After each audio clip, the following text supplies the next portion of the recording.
Okay. All right. Good afternoon, folks. Sorry we're a little late. Well, first, it's going to be my pleasure to introduce now two of our new senators. They are now senators now. Senator Schiff and Kim joining me here today. It's their first day in the Senate. They're already rolling up their sleeves and getting to work. Last night, senators cast their first vote to confirm Tiffany Johnson. That marks 231 of President Biden's lifetime appointments. And we're going to continue negotiations to get a comprehensive disaster bill done. In 2024, we had 24 major disasters. We need to get the money done, and we're hoping to get as generous a package as possible. On the Press Act, very important to us to preserve the press. Senator Wyden will lead a UC today. We hope Republicans don't block it.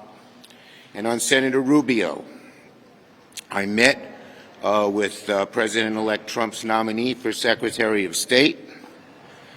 We had a good and productive meeting. The Senate's going to do a thorough review of all of the President-elect's nominees. This meeting was part of that process. We had good discussions about Ukraine, the Middle East, Haiti, and China. I expressed my concerns with President Trump wavering on long-standing U.S. foreign policy commitments like NATO, Ukraine, and Taiwan. And of course, on China, I talked to him about my meeting with President Xi, and I hope he continues to focus on stopping the flow of fentanyl and the precursor drugs that China sends over, establishing economic reciprocity that lets American firms compete as fairly in China as they compete here. But we have to go through the process.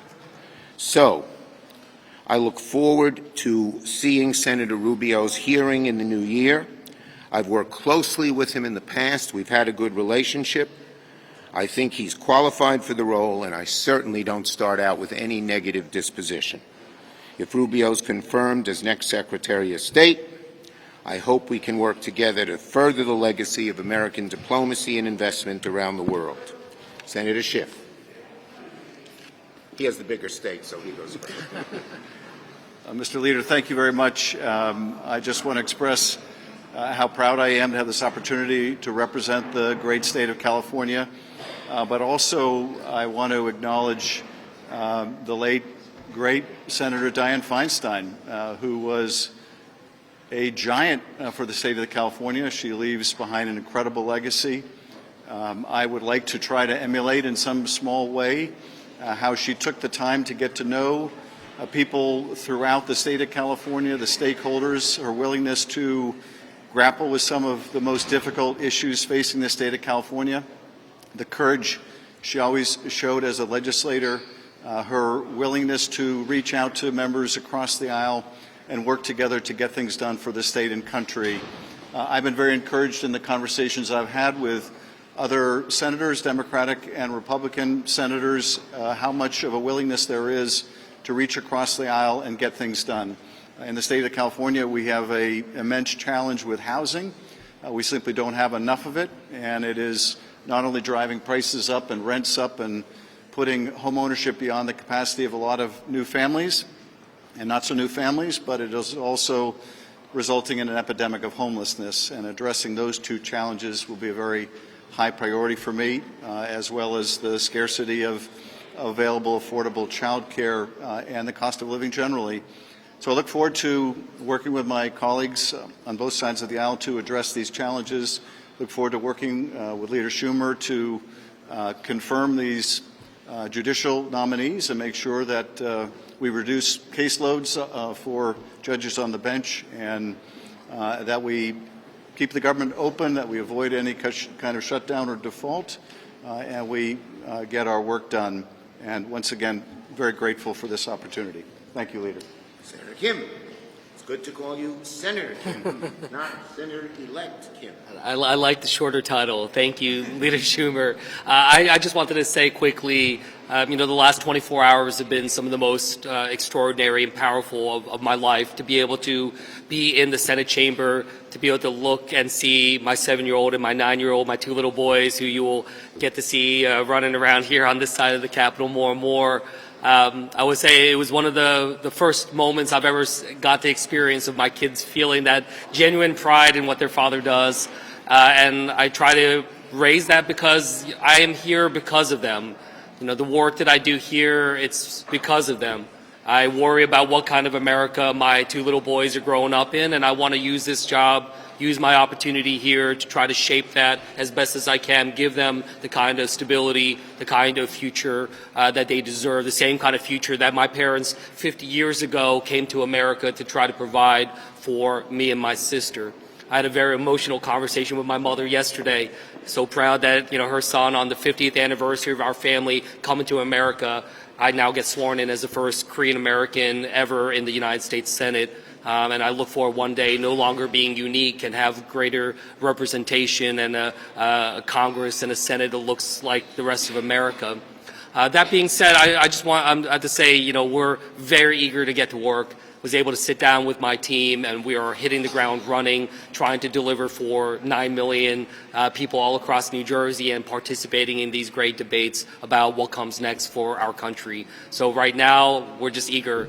Now is a time to get to work, get started, and be able to deliver. And I'm really glad to be able to do this alongside Senator Schiff. I think we're going to have a really great incoming class and a lot of great new leaders stepping up. So it's great meeting you all, and I look forward to working with you all. Thanks again, Leader Schumer. It's not only a shorter first word, but a shorter, same short last name. Yeah, exactly. That's right. Rolls off the tongue. Go ahead.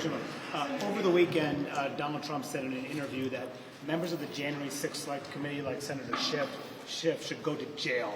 Your reaction to that, and should President Biden consider preemptive pardons for anyone Trump may go after? Look, the bottom line is we all know that Senator Schiff did a very, very good job on the hearings. He broke no laws whatsoever, and the truth stands for itself.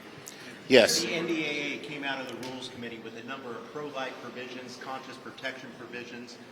Democrats have said in the past that these are poison pills. What are you going to do? We're going to wait and see what the House does first. How long do you want a CR to go until you in fact pass a CR next week? Well, look, there was no secret that on this side most of us wanted an omnibus. We didn't. The House Speaker insisted he couldn't do an omnibus given his situation in the House, and so we're trying to get the CR to go as long as possible. I think it'll land somewhere in the middle of March. Last one. How do you see the path to getting a government funding deal in the first 100 days of Donald Trump? What's going to be different? And can we get Senator Schiff's response to Manu's question? Well, the bottom line is very simple, and that is that we Democrats are going to try to work with the Republicans when we can in a bipartisan way, but we're going to stand by our principles, and we're not going to let crucial programs be decimated. We're going to do everything we can to stop that from happening. Senator Schiff, go ahead. I don't think the incoming president should be threatening his political opponents with jail time. That's not the kind of talk we should hear from a president in a democracy, nor do I think that a pardon is necessary for the members of the January 6th committee.